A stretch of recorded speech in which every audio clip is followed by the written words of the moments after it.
Guys ये what anime teacher series का part 3 है। अगर आपने पार्ट 1 और पार्ट 2 नहीं देखा तो इस वीडियो के खत्म होने के बाद उसे भी जरूर चेक कर लीजिएगा, लिंक डिस्क्रिप्शन में दिया हुआ है।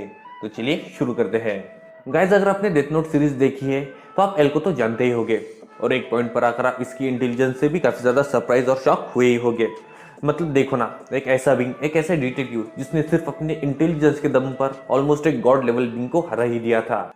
एल के कैरेक्टर से तो वैसे हम काफी कुछ सीख सकते हैं, पर पर्सनली जो मैंने उससे सीखा है वो है do not trust so easily. Series में हमने देखा है कि जब भी एल किसी से मिलता था तो उसे कीड़ा कंसिडर करता था, फिर वो चाहे पुलिस फोर्स हो या कोई और। वो हमेशा अपने साथ काम करने वाले लोगों को डबल या ट्रिपल चेक करता रहता था। हम एल की सिर्फ एक बात पर बिलीव कर सकते हैं, और वो है उसके इनर थॉट, जो वो खुद से बातें करता है, जो अपने दिमाग में सोचता रहता है। पर रियल लाइफ में हम ऐसा नहीं कर पाते। अगर कोई हमारे करीब आता है तो हम जल्दी उसे अपनी सारी बातें बताने लगते हैं, अपने सारे सीक्रेट्स उसके साथ हम शेयर करने लगते हैं, जो कि कई बार हमारे लिए फ्यूचर में प्रॉब्लम क्रिएट कर सकते हैं। आचार्य चाणक्य ने भी कहा था कि इंसान की सबसे बड़ी कमजोरी उसके रहस्य होते हैं, इसलिए कभी भी कुछ भी बताने से पहले इंसान को परख जरूर लीजिएगा।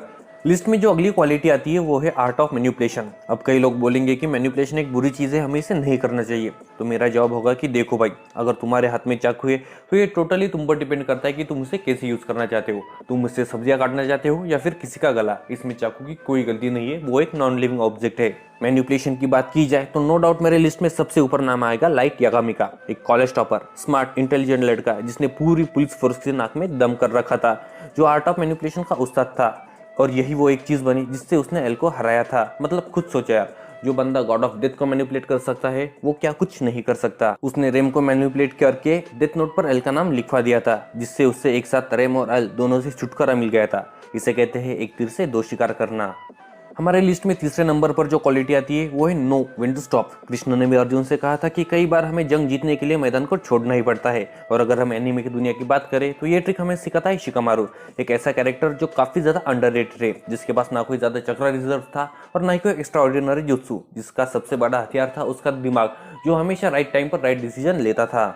अगर हम इसका सबसे बेस्ट एग्जांपल देखें तो वो होगा चुनिन एग्जाम में शिकामारू वर्सेस तेमारी की फाइट। शिकामारू ने उसे अपने शैडो स्टिचिंग जुत्सु में फंसा लिया था, लेकिन चक्रा रिजर्व कम होने की वजह से उसने चक्रा खत्म होने से पहले ही हार मान ली थी, जबकि उसके पास अगले 200 मूव्स ऑलरेडी प्लान थे। पर वो जानता था कि वो उसे यूज नहीं कर पाएगा, क्योंकि उसके पास उतना चक्रा बचा ही नहीं था। वो जानता था कि अगर फाइट ज्यादा लंबी चली तो वो हार ही जाएगा, इसलिए फाइट को ज्यादा लंबा खींचकर कोई मतलब नहीं है। तो उसने परफेक्ट टाइम पर खुद को बैकआउट कर लिया था।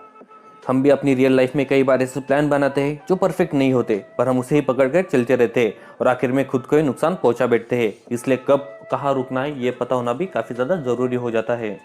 हमारे लिस्ट में जो अगली क्वालिटी आती है वो है fight for freedom. Eren Yeager एक ऐसा बच्चा जो टाइटन्स की वजह से हमेशा से दीवारों के पीछे काइंड ऑफ कैद रहा, पर उसमें फ्रीडम के लिए लड़ने का जज्बा बचपन से ही था। उसका ये ड्रीम था कि एक दिन वो स्काउट को ज्वाइन करके टाइटन्स को मारकर हर एक इंसान को जो दीवार के पीछे कैद है उसे आजाद कर देगा।